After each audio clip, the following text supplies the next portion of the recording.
कर्माचं फळ मिळतंच. अमित मुंबईत नोकरी करायचा. त्याचे कुटुंब गावी राहत होते.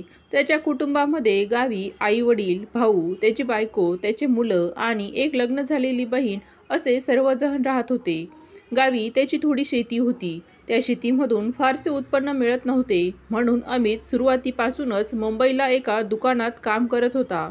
दुकानात काम करत असतानाच त्याने आपले शिक्षणसुद्धा चालू ठेवले होते. त्याला शिकून सरकारी नोकरी करण्याची इच्छा होती. त्याने आपले शिक्षण पूर्ण केले आणि त्याला एक चांगली नोकरी मिळाली आणि त्याचबरोबर त्याच्या घरच्यांचे दिवस पालटले. आता अमित दर महिन्याला गावी न चुकता पैसे पाठवत असायचा. काही महिन्यातच त्यांनी आपल्या पगारातून कर्ज घेऊन गावी प्रशस्त घर बांधले. तसेच गावी वडिलांच्या नावे शेती घेतली. आता त्याच्या घरची परिस्थिती बऱ्यापैकी सुधारली होती. त्यामुळे गावात त्यांच्या घरच्यांना चांगला मान मिळत होता. काही वर्षातच अमितचे लग्नाचे वय झाले, म्हणून घरच्यांनी चांगली मुलगी शोधून त्याचे लग्न लावून दिले. अमित त्याच्या बायकोला घेऊन मुंबईला आला, परंतु तो आपल्या घरची जबाबदारी संपूर्णपणे सांभाळत होता. त्याच्या बायकोचा स्वभावसुद्धा चांगला असल्यामुळे अमित घरी पैसे पाठवत होता, तरी देखील ती एक चकार शब्द काढत नव्हती. अमित आणि शालूचा संसार सुखाने चालू होता. दोघांच्याही गरजा अपेक्षा खूपच कमी होत्या. ते खूप काटकसरीने जगायचे. त्यांनी स्वतःसाठी असे अजून काहीच केले नव्हते. अमित त्याच्या पगारातील मोठा वाटा आपल्या आईवडिलांकडे गावी पाठवून देत होता. बहिणीला सुद्धा काही हवं नको ते विचारायचा. एकंदरीतच सर्व काही छान चालले होते. एके दिवशी अचानक अमितला गावाकडून फोन आला आणि सांगण्यात आलं की वडिलांची तब्येत बिघडली आहे. अमित शालूला घेऊन तातडीने गावी पोहोचला. अमितची त्याच्या वडिलांबरोबर भेट झाली आणि 2 दिवसातच त्याच्या वडिलांचे निधन झाले. अमितने आपल्या वडिलांचे सर्व विधी योग्य प्रकारे पार पाडले आणि काही दिवस गावी राहून मग तो पुन्हा मुंबईला परतला. सुट्टीत गावी येणे जाणे त्याचे चालूच होते. अमित आणि शालूच्या लग्नाला 4 वर्षे झाली होती, परंतु अजूनही त्याच्या घरात गोड बातमी आली नव्हती.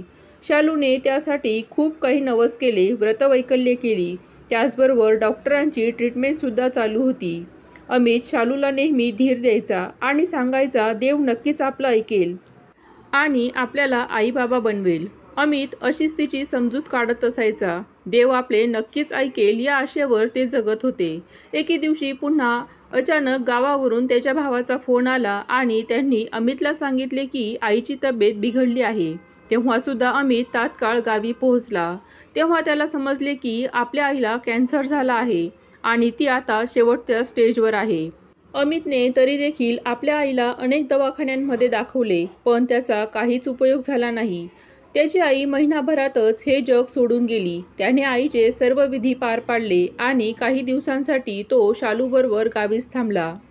तेव्हा त्याला समजले की आपण जी जमीन बाबांच्या नावावर घेतली आहे तिथून हायवे जाणार आहे, म्हणून त्या शेतीला खूप मोठी किंमत मिळणार आहे. काही दिवसातच ती जमीन सरकार जमा झाली आणि जमिनीच्या बदल्यात त्यांना 90 लाख रुपये मिळाले. ती जमीन वडिलांच्या नावावर असल्याकारणाने त्यामधील अर्धी रक्कम तो भावाला देऊ इच्छित होता, पण त्याने सर्वच रक्कम भावाच्या नावावर ठेवली आणि आपल्या भावाला म्हणाला, आम्ही मुंबईला दोघेच राहतो. मला सध्या पैशांची गरज नाहीये.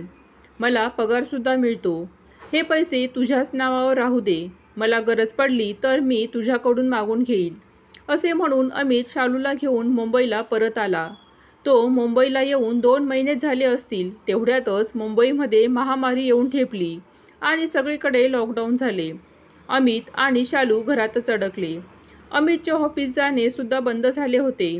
अमित घरातूनच थोडेफार काम करायचा आणि त्याला त्याचा पगारसुद्धा मिळत होता. एकंदरीतच सर्व बरं चाललं होतं.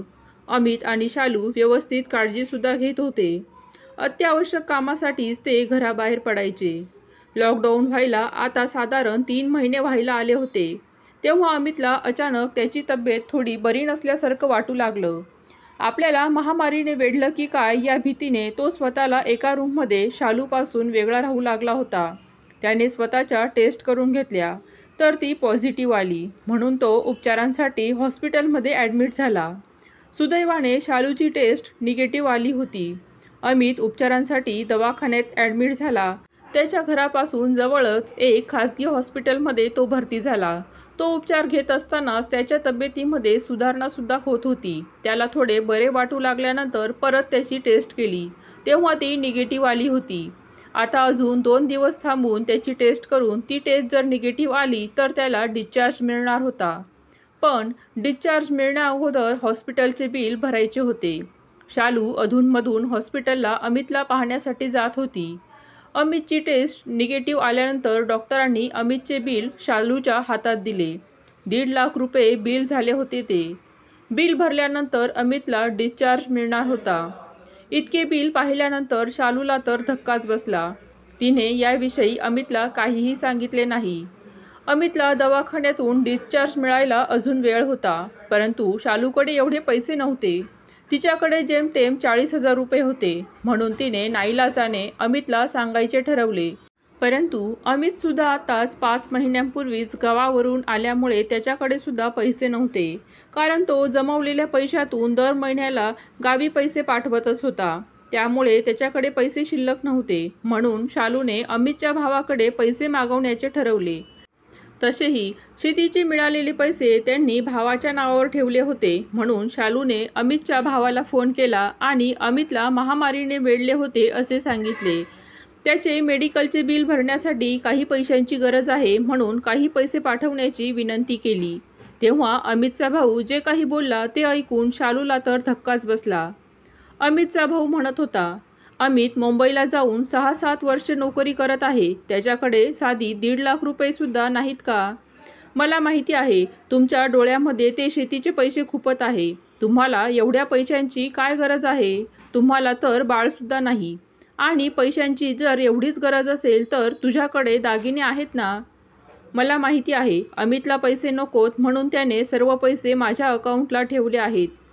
शालूला तर आता मात्र अमितचा वागण्याचा राग यायला लागला होता. आजवर त्याने स्वतःसाठी काहीच केले नाही, पण तो घरी पैसे देत राहिला. पण आज त्यालाच गरज आहे तर कोणी पैसे द्यायला तयार नाही. तेव्हा शालूला पण खूप वाईट वाटले, पण तिचा नाईलाज होता. म्हणून तिने स्वतःचे सर्व दागिने सोनाराकडे गहाण ठेवले आणि बिलाची रक्कम चुकती केली. पण तिने याबाबत अमितला काहीही सांगितले नाही. पण अमितला जाणून घ्यायचे होते की बिलाची एवढी मोठी रक्कम शालूने कुठून आणली आहे. अमितच्या हट्टाखातर तिने सर्व सत्य त्याला सांगितले. हे ऐकून अमितला तर खूप वाईट वाटले. म्हणून त्याने तडक आपल्या भावाला फोन केला. तेव्हा त्याने उडवाउडवीची उत्तरे द्यायला सुरुवात केली. सुरुवातीला तर त्याने पैसे द्यायला नकारच दिला, पण अमितने जेव्हा त्याला कायद्याची भाषा सांगितली तेव्हा त्याने अमितच्या वाटणीचे पैसे अमितला पाठवून दिले. अमितने त्या पैशातून आपल्या बायकोचे दागिने सोडवले आणि उरलेले पैसे बायकोच्या खात्यात जमा केले, कारण त्याला आता कळून चुकले होते की गरजेच्या वेळेला कोणीही पैसे देत नाही म्हणून. अमितचे आता गावी जाणे कमी झाले होते. त्याने सर्व लक्ष आता स्वतःच्या घराकडे द्यायला सुरुवात केली होती. गावी आता आईबाबा नव्हते आणि भाऊ तर स्वार्थी वृत्तीने वागायला लागला होता, म्हणून गावी यायची त्याची इच्छाच नव्हती. अमितने कधीही कोणाचे वाईट चिंतले नव्हते, म्हणून नेहमी त्याचे चांगलेच होत गेले. आता तर शालूला पण दिवस गेले होते. त्या गोड बातमीने त्याच्या आयुष्यात आनंदाचे उधाण आले होते. तर दुसरीकडे अमितच्या भावाला पॅरालिसिस झाल्याने तो अंथरुणाला खिळलेला होता. कर्म चांगले केले तर त्याचं फळही चांगलंच मिळतं, जसे अमितला मिळाले. आणि वाईट कर्माचे परिणाम वाईट मिळतात. व्हिडिओमधील कथा आवडली असेल तर प्लीज लाईक करा, शेअर करा, सबस्क्राईब करा. धन्यवाद.